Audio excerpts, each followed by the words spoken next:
How's that sound? Oh! Apparently my other noisemaker likes the idea from this noisemaker. There you go. They complement each other. Mark, we all know the people who say shit like that are idiots, right? Okay. Alright, we're heading into the second half of tonight's Warzone stream. I just got asked by Mark in the chat, what do you think about people who are content creators who are essentially just Warzone players who have said that 2022 was an awful year for gaming?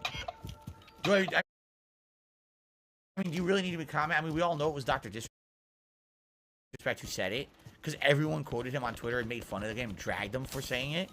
I mean, if you actively select only one type of game to play because it's the only type of game that you think you're good at, and therefore it's the only type of game you can get your audience to watch you play, I mean, that's a shortcoming of you as a content creator, right? There's tons of games out this year. I mean, shit, a ridiculous amount of games out this year. Good variety. Some original shit like Stray, you know, Elden Ring, essentially the epitome of a FromSoft game, right? God of War, Ragnarok, way better than 2018 in my opinion. I could keep going. There's like probably 10, 15 games of different genres that were all kind of best in class that came out this year. If you don't play those genres, then what right do you have to make a generalized statement saying, oh, there was no good games this year? Like, no, you just didn't play them because you just make one style of content because you have a very narrow range of entertainment. You have one group of people who watch you. You know that you have to cater to them, which is why you hate Warzone, but you have to play it every day. Face it, you've got yourself trapped into an endless, it's like Groundhog Day. Every day you wake up, it's the worst day of your life. And every day you wake up, it's the same loop. You can't get out of it because you got yourself into that loop. There's a very good reason why I'm a variety content creator, because I didn't ever want to get myself stuck there. And trust me, my early days, I saw Street Fighter 4 take off, and I was like, oh shit, I can just do fighting games forever. And then after about, you know, I'd say maybe 3 months of playing Street Fighter 4, I realized that was not exactly what I wanted, nor is that what my viewer base would want. And I was like, you know what?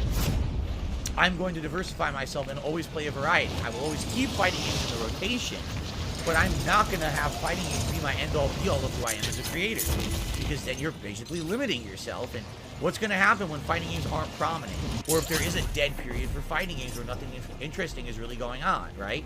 Now you've completely boned yourself over by making yourself the fighting games guy, right?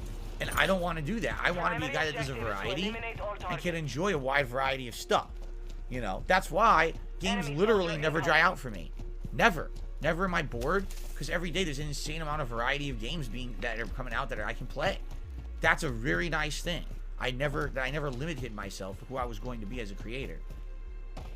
But some people, you know, oh, that's what I'm good at, so I'll just keep doing it. Like, all right, but you're dooming yourself. Like I said, there's certain fighting game players, all they do is fighting games. Then look at Maximilian.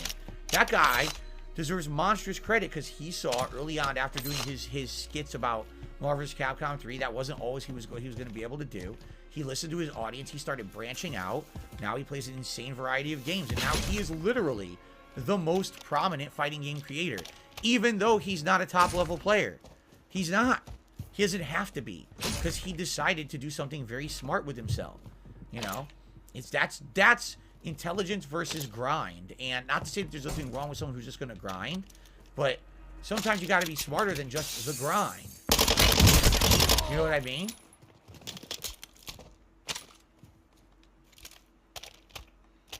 Oh shit, fuckface! Ah!